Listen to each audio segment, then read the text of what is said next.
me gustaría tocar dos temas contigo. Uno, por supuesto, lo que pasó en Hidalgo, ¿no? Qué barbaridad, qué barbaridad. Y el otro sería lo que hizo Pablo Gómez, que lo que ya había pasado el Senado y lo manda a la Comisión de Puntos Constitucionales del Congreso de la Unión. Pablo Gómez dice que la violación y el maltrato y de todas estas cosas de las que nos estamos quejando, feminicidio, todo eso, pues bueno, ya feminicidio ya es un asesinato, ¿no? Pero antes de, no es un delito grave. Le van a poner un jalón de orejas, porque mucho, vaya, sí hubo una gran preocupación. La respuesta, sobre todo de las mujeres, fue impresionante. Algo bueno está trayendo todo esto, señores, y es que se ha incrementado la participación de la sociedad de una forma bárbara, precisamente porque pues lo que se está haciendo no es lo mejor, ¿no? Mira, aquí hay unos que acaban de llegar. José Roberto es de El Salvador, ya lo saludé hace rato. Martín, Alfredo, Emanuel, Mari Carmen, Patti, María del Mar, qué bonito nombre, Delín y Paul, mi querido Paul, no sé si estés en Oaxaca o en Costa Rica o Estados Unidos, donde andes, un fuerte abrazo. Pero fíjate que hace rato preguntaba que si creían que podía haber un grupo o alguien que fuera capaz de crear un problema como el que se creó allí en Hidalgo, porque resulta que ese ducto esa toma ya la habían abierto 10 veces, no una ni dos, 10. ¿Por qué explotó la semana pasada? Mira, en ese sentido, querido Juan, a mí me parece que es una tragedia lo que pasa y me gustaría mucho tocar el tema desde una perspectiva sociológica que no puedo evitar, tal vez por la formación no hacerlo. Por un lado, tenemos una sociedad que considera que la lucha, o parte, sobre todo en la clase media alta, que hacen una crítica muy fuerte a la estrategia que ha seguido Andrés Manuel López Obrador sobre el combate al huachicol. A mí me parece que es mi perspectiva, Juan Francisco, que no, de pronto estamos muy alejados de aquello que ha pasado en otros países y creemos que las cosas se pueden solucionar sin que nos afecte la vida cotidiana. Y desafortunadamente los costos que vamos a tener que pagar los ciudadanos por los errores del pasado también los vamos a tener que asumir. Es decir, no vendrán los cambios de manera tan sencilla como quisiéramos. Y bueno, pues uno de estos costos justamente es que en algunas zonas del país hay desabasto o retraso en la entrega de gasolina. Pero no, ya le está pegando. Han explicado, como 8,000 millones de pérdidas, sí. En distintos momentos han explicado el porqué del cierre de los ductos, el porqué de esta maniobra y que no será algo permanente. Por supuesto, hay presiones empresariales muy fuertes donde pareciera ser que más allá del tema de la resolución del tema del huachicol, lo que importa es que la mercancía circule. Y se entiende porque es la perspectiva empresarial, pero a mí me parece que el tema de la política, cuando cede a los intereses económicos, bueno, pues nos deja muy claro quién está a cargo del país. Ahora bien, desde mi punto de vista, e insisto, quiero dejar claro que es mi percepción, no es tan erróneo la estrategia que ha seguido Andrés Manuel López Obrador. Me queda claro que no puede salir y hablar con toda tranquilidad de su estrategia porque, por supuesto, pues estaría advirtiendo a los personajes involucrados de cuáles serían los siguientes pasos que daría. Ahora, yo personalmente, Juan Francisco, no creo que esto haya sido, y es mi percepción, no haya sido provocado de manera de una mente que lo haya querido creer, sino que yo creo que era cuestión de tiempo de que esto pasara. Tú lo señalaste, en muchas ocasiones ese ducto ya había sido perforado. Yes. Y bueno, pues era solo cuestión de tiempo. Había una cantidad de personas impresionantes, había muchos autos, estuvo mucho tiempo, fueron muchas horas las que el gas estuvo saliendo.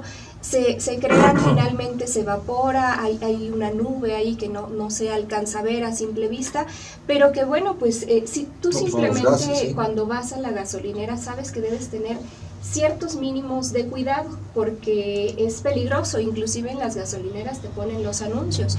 Ahí veíamos a personas sí realmente en una actitud antes de la explosión imprudente, en la cual estaban intentando llenar sus garrafones o sus recipientes, se estaban metiendo al chorro como si fuese una fuente. Y aparte es impresionante porque tu piel, con permiso, La piel, lo que llevabas puesto, etcétera, la inhalación, las vías respiratorias, etcétera. Y, te pega por todos lados. Y finalmente ocurre esta explosión, que habrá que ver qué es lo que la origina, pero insisto, desde mi punto de vista, Juan Francisco, era solo cuestión de tiempo. Y no pude evitar pensar cuando vi esta nota en el caso de Puebla, en el sentido de decir, en Puebla, ¿cuántos ductos no se han perforado? Y afortunadamente nunca llegó a ocurrir una situación así. San Martín pasó porque se acomodó. Sí, así es, pero bueno, en los últimos tiempos y con el grado o con la perforación tan permanente que tenemos o hemos venido teniendo en este estado, la verdad es que hemos sido hasta cierto punto afortunados. Pero me parece muy simbólico la actitud ciudadana que tenemos frente a este hecho. Hay un sector de la población que dice, qué bueno que les ocurrió, es lo menos que les debía haber pasado, debieron haber pensado en las consecuencias, son unos imprudentes, etcétera, etcétera. Realmente, Juan Francisco, con certeza sí, el tema del huachicol debe castigarse, pero de ahí a que una persona muera calcinada, de ahí a que las familias se queden sin jefes de familia, Van 86. de ahí a que niños se queden huérfanos, de ahí a que haya niños inclusive que de forma efectivamente imprudente los papás los llevan, me parece que dejamos de tener empatía con el dolor humano. Recuerdo perfectamente el mes de diciembre cuando muchos decían, por respeto a la familia de los involucrados, la familia Moreno Valle y Alonso, dejen por favor de hablar de ellos, ¿no? Y entonces pareciera ser que nuestra lógica funciona para un sector, pero para otro sector no. Y entonces a uno sí podemos, entre comillas, como resarcir todo lo mal que hicieron en el pasado, y otros, como son ciudadanos normales, se va toda la caballería contra ellos. Y perdemos un punto de vista que es muy interesante, Juan Francisco. Desafortunadamente estas personas han fungido como carne de cañón. Es decir, ellos no son los guachicoleros que se enriquecen de manera impresionante con el tema del huachicol. Los que están atrás, los que han originado esto, los que lo han fomentado. Que todos son guachicoleros, el que está hasta abajo y el que está hasta arriba.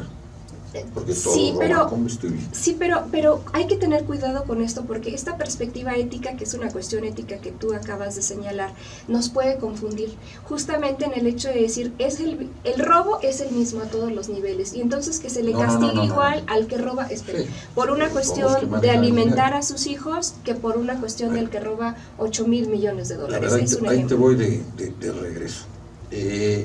Hace rato lo preguntamos. Primero, ¿cuánto vale la vida un mexicano? 400 pesos. ¿Cuántos pudieron haber ganado los que llevaban? Que por cierto, ¿de dónde salieron tantos tambos? O sea, primero, yo sí lo digo abiertamente, yo sí pienso que esto fue algo planeado por alguien, porque se avisó por WhatsApp. Sí, por Facebook. O sea, ¿de dónde salió tanta gente? Luego, algo que nos hizo ruido a todos fue, oye, pues que no estaban cerrados los ductos. Y el propio presidente lo dice, los abrimos porque ya nos estaba pegando muy fuerte en la economía. Ya el Bank of America ya dice, no van a crecer al 2, van a crecer al 1. Estamos metidos en medio de una guerra entre el gobierno federal, que está combatiendo el huachicol, Y no es nada más el huachicol, es el crimen organizado que está insertado en la estructura política del país. O sea, no es cualquier cosa. Y fíjate nada más un dato sumamente interesante. Uno de los legisladores que hace algunos años, el gobierno de Peña Nieto, modifica la ley que otro diputado de su propio partido, el PRI, había considerado el huachicol como delito grave. Omar Fayad modifica esa ley y luego todavía hasta permite, o sea, ablanda la ley para que puedas esa gasolina robada venderla en las gasolineras y que no fuera un delito grave. Bueno, ¿qué es eso? Y ahora es el gobernador de Hidalgo. Y si lo escuchaste en la rueda de prensa decías, pero ¿qué está diciendo? Se equivocó cuando estaba nerviosísimo. Fatal, o sea, pero por supuesto que esto fue una estrategia para mandarle un mensaje al presidente de la República, ¿no? ¿Y ahora? No. Reanudar, ¿por qué? Ahí está. Y a ver, vamos a poner esto así. Ya. Ahora sí. Mira, a mí me queda claro, querido Juan, que hay grupos de poder a quienes estás hablando los ciudadanos de miles de millones de dólares, ni siquiera de pesos. No, sí, son cantidades que ni siquiera nos podemos imaginar y son intereses que se están viendo afectados y que van a ver la manera en la que el presidente les afecte o sus decisiones les afecten lo menos posible. Sí creo, por supuesto que sí creo que esos grupos de poder no los mueve otra cosa que no sea el dinero, el valor a la vida, el respeto a los derechos humanos, les vienen bien solamente cuando les convienen a ellos. Y sin embargo, para este momento, es mi percepción personal, Juan Francisco, difiero en el sentido de que yo creo que sí fue un accidente, que lo mismo pudo haber sido en Hidalgo, que en Puebla, que en Querétaro, donde por cierto también... ¿Y por qué no hay desabasto en Puebla? Todo el mundo te habla y te pregunta, oye, ¿por qué no hay desabasto en Puebla? Porque va a haber elecciones. El tema de que aún no se ha definido el tema ya para del hoy gobernador. Supuestamente queda, ¿no? Y ve otra cosa interesante que pues ya luego tendrán que decir los morenos qué onda. Va a quedar un priista, ¿no? Todo parece indicar, o sea, la tercera fuerza política del Estado nos va a gobernar durante un año. Yo creo que los morenistas, el grupo de Morena sí realmente dejó pasar una oportunidad histórica, pudiendo haber sido protagonistas. Bueno, y tenían ahí un candidato fenomenal que es precisamente Jiménez, que es diputado federal y tenía el apoyo de los diputados federales y no. Mira, yo creo que había perfiles muy interesantes, sin embargo, los últimos 3 nombres que se han mencionado... Por favor, o sea... Busco y yo digo... Rodríguez Almeida no puede ser, no es poblano. Pero deja tú el tema de que sea poblano, Juan Francisco, simplemente hay que googlear su nombre y ver con qué aspectos de represión ha estado relacionado, sí. Sobre todo cuando estuvo trabajando con el regente de la Ciudad de México, y tú dices, tiene un historial de represión y tiene un historial de autoritarismo fuerte. Es gente de Mancera, y que Mancera era muy amigo de Rafael Moreno Valle, entonces... Y por cierto, imagínate nada más, eso yo lo puse a nivel nacional, dentro de mi partido, que digo, ¿cómo es posible? Bueno, ¿qué pecado hemos cometido? Estamos peor que el pecado de Uyuki, ¿te acuerdas de esa novela? Dios mío. ¡Qué horror! El pecado de Uyuki en Puebla. ¿Qué hicimos los poblanos para merecer esto? O sea, ¿qué está pasando? O sea, ¿cómo es posible que en la terna esté Rodríguez Almeida? O sea, no puede ser. cuando tenías ahí a 2 o 3, bueno, ya hasta líderes sociales, ¿no? Había 2 o 3 también, vaya, que no pasaban de 4 o 5 porque llegaron a 60 y tantos, ¿no? No, ya parecía realmente sí, no, era una romería, ¿no? Era ya una fiesta, es una vacilada. Oye, el único, que le mando un abrazo, el único empresario que sale fue un expresidente de la Comunidad, el señor Quintana, y dice: esto es una vacilada. Y pues sí, por favor. Una reverenda, pero vacilada, ¿no?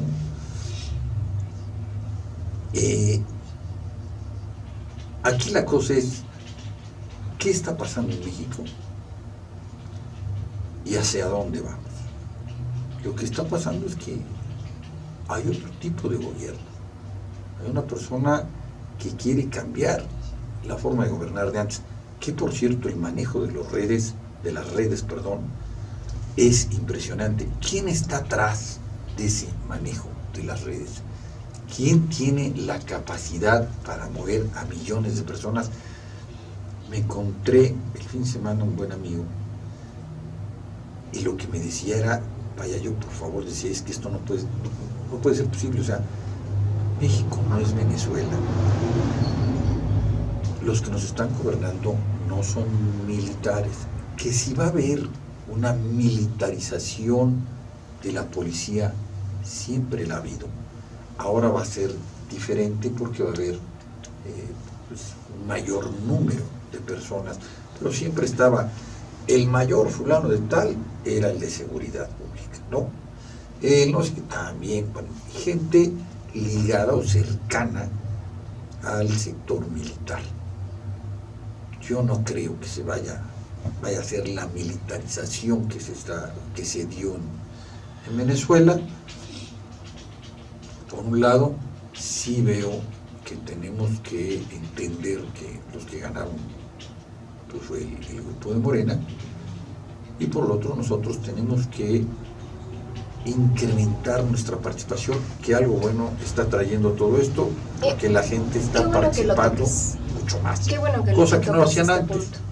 Justamente porque yo sí veo efectivamente, Juan Francisco, mucha más no participación. Yo difiero de ti también en este sentido. Veo mucho Hoy más... vienes muy diferida, sí, pero bueno. Yo veo mucho más crítica, pero desafortunadamente no participación, porque insisto, la participación es el hecho de decir, te doy la razón, bueno, pues sí, vamos ya sé por dónde vas, más crítica, sí.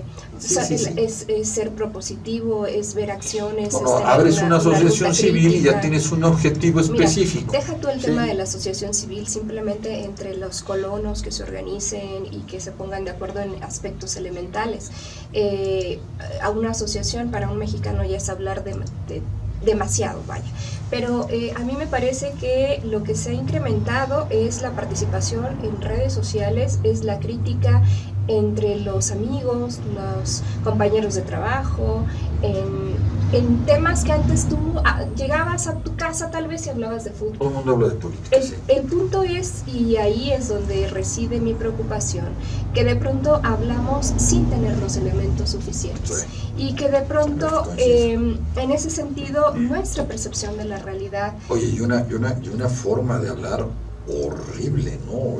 Si hay gente que ofende de una forma espantosa. Sí, y que pareciera ser que la única manera de defender los argumentos propios es demeritando los argumentos, o no dejando hablar inclusive al otro, u ofendiendo, u humillando, y entonces yo creo que eso dice más de nosotros inclusive que de las ideas que la otra persona tiene. Yo creo que algo que es importantísimo es recordar, y siempre lo hemos dicho aquí, que la discusión es de ideas, no es de personas, no es el ataque a la persona, porque cuando tú te tomas un comentario personal, cuando piensas que te lo están diciendo a ti, bueno, pues sí, realmente puede haber fracturas de amistad, de relaciones, de familia, que son totalmente innecesarios. A mí me parece que, y aunque usted no lo crea, Juan Francisco y yo en muchos momentos no hemos estado de acuerdo, como en este momento. Pero no por eso me levanto y digo, bueno, Juan Francisco, me voy, y Juan Francisco me dice, sí, hagamos una telenovela de esto. No, se enfrentan. Bueno, yo he sabido de personas dentro de las propias familias donde han estado a nada de los golpes. No, eso, O sea, eso no esto debe es suceder. impresionante. Y yo he tenido que borrar, que ahora ya me cuesta un trabajo bárbaro, porque gracias, así que se los agradezco, hay mucha participación, pero si hay 2 o 3 personas que sí les tengo que decir, oye, puedes decir lo mismo sin ofender, pero no, oigan, lo que hicieron de sacar fotos de esta tragedia, porque también es una tragedia. Es una tragedia, con certeza, Juan Francisco. Mira, yo creo que hay personas que estaban ahí desde que sí iban efectivamente con sus tambos y demás, hasta personas que iban como curiosas, en fin. El señor que es panadero, que le mandan un WhatsApp y vente por gasolina, por eso te digo que alguien estructuró perfectamente bien esto. Te voy a decir por qué no, Juan. Porque inclusive yo soy de un poblado del estado de Morelos, tristemente de donde resultó que esta chica desaparecida, justamente Kenia Romero, que era una chica que aspiraba a ser modelo y que la levantan. Era de allá. Sí, era de mi localidad y la encuentran en un pueblo cercano, se llama Jantetelco, Morelos. Y bueno, pues en esta zona, en la zona oriente, hacia Cuautla, Morelos, yo tengo conocidos que de pronto les mandan por WhatsApp. Ahí no hay ya hay toda una estructura, ductos, pero sí hay de que, oye, hoy si gustas tenemos, o en tal lugar hay venta de gasolina, ¿no? Entonces a mí me parece que han generado redes y lo estaban enviando inclusive por Facebook, o sea, hasta por Facebook lo subieron y estaban subiendo los videos, el hecho de vénganse, no sé, cómo nos podemos burlar de la autoridad, todo esto, ¿no? Porque estaban utilizando palabras y expresiones muy fuertes. Insultando a los del ejército y luego muere. No, mira, no es realmente sí es una tragedia por donde lo querramos ver. Y regreso al punto, o sea, tenemos una sociedad que de pronto señalan, qué bueno que les ocurrió esto, y a mí me parece que no podemos, no se me hace bueno que no podemos complacernos con el dolor del otro.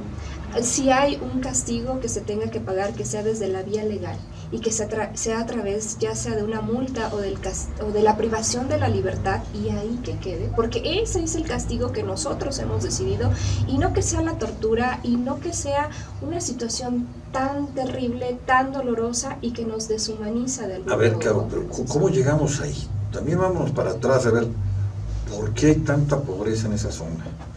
Bueno, ¿por qué hay tanta pobreza cerca de donde tú vives? Ahorita comentaba Carlos Olvera, oye, es que el huachicol les ha dado beneficios que no les dio el gobierno, y es muy cierto. Y entonces yo conozco pueblos, sí. Bueno, ya no conozco, hay muchos pueblos en México, y Carlos hablaba de Escobar Gaviria, y es muy cierto, esto nace desde los años 80, cuando Escobar Gaviria, y bueno, aquí fue la Quina, y fue el Chapo, y medio mundo lo hizo. ¿De dónde eran? Hombre, por Dios, hacían unas inversiones millonarias. Entonces el pueblo salía a protegerlo, ¿no? Sí. Entonces, ¿qué es lo que ha sucedido? Que la administración pública, el gobierno, no ha trabajado para... ¿Qué pasó? No, nada, te mandaron un mensajito. De tu invitada, nuestra. Ya estoy. La administración me desviaron pública, por obras. Ahorita viene ya Coca Sevilla. ¿El gobierno?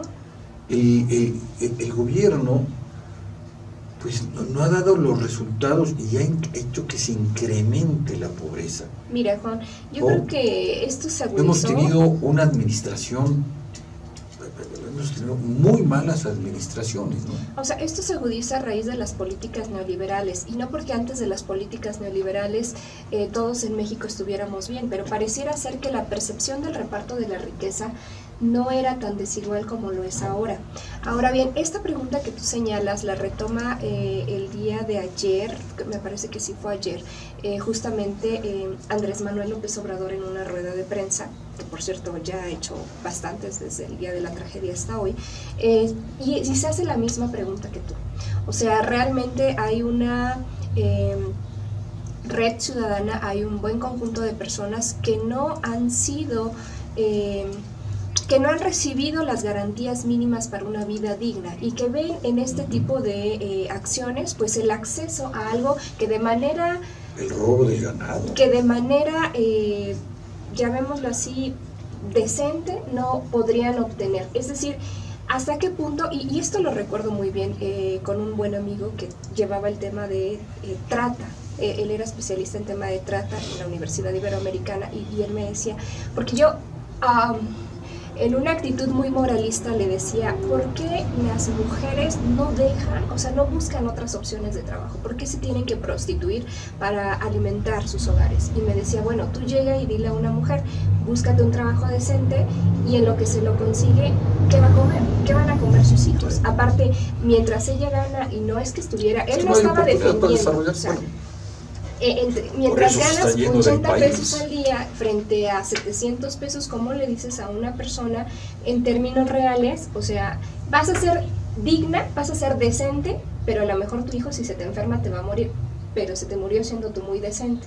No sé si me explico. Sí, claro. Es decir, los que estamos en una situación un poco más privilegiada, por así llamarlo, los que no, afortunadamente tenemos techo, tenemos vestido, tenemos alimento, nos es muy fácil, extremadamente fácil juzgar al que está en una posición de desventaja, sobre todo económica, y ponernos en una superioridad moral y decir, es que esto está terrible. Y sí está mal, Juan Francisco, pero también veamos qué tipo de oportunidades tienen alrededor y cómo van a poder salir adelante.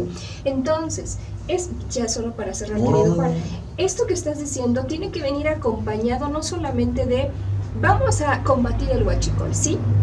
Vamos a atacar el tema de las cuentas, por un lado, y por otro lado vamos a generar fuentes de empleo, no solamente generar fuentes de empleo como las que se han venido generando, que son con precios risibles, vaya, sino que realmente con salarios risibles, sino que efectivamente generemos empleos que le puedan garantizar un mínimo de bienestar a las familias. El año pasado nada más en un mes se perdieron 10,000 empleos en Puebla.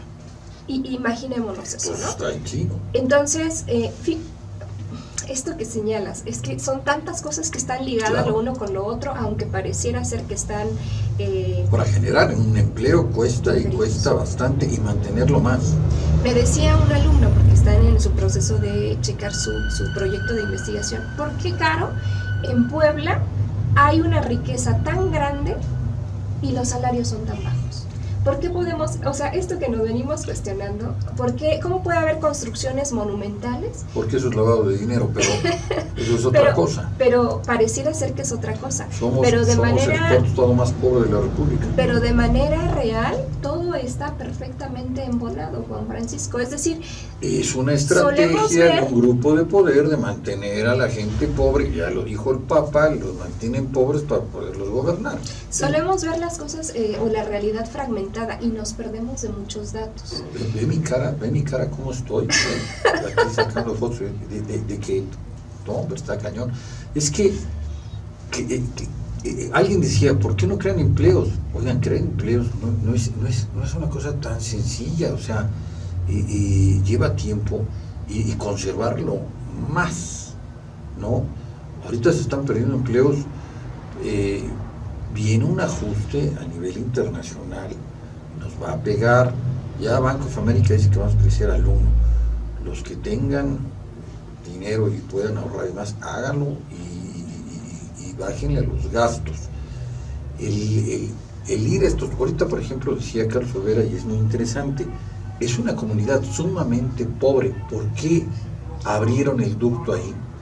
Pues porque estaba esta comunidad, o sea, todo está perfectamente bien planeado, bien organizado. Porque abren los ductos aquí en Tepeaca y toda esta zona, en pueblos también con problemas económicos fuertes y que sus ingresos son bajísimos. Esa zona, su ingreso per cápita es de los más bajos del país, y eso que Hidalgo económicamente es más rico en ingresos. No se encuentra entre los estados más pobres. No se encuentra en los estados más pobres, pero esa zona sí. Mira, o sea, no es una coincidencia. Yo creo que esto debe servirnos como una lección a todos, Juan Francisco, y a todos me refiero inclusive a que hay personas sabemos, de familias de renombre, creo que están tocando, tal vez sea Ya nuestra llegó invitada. mi querida Y que de pronto sus Coca cisternas, Juan, no las utilizan para agua. En el estado de Puebla las utilizan para colectar gasolina, en nuestro estado. Hay que tener cuidado porque ya vemos el tipo de tragedia que se puede suscitar. Por supuesto, a las cisternas de las casas particulares no acude la cantidad de personas que fue, pero no podemos dejar de ver el riesgo que todos podemos Sí, por correr favor, que pase, en pase. el momento de extraer el hidrocarburo, de consumirlo y bueno, pues sí, tengamos cuidado con esto.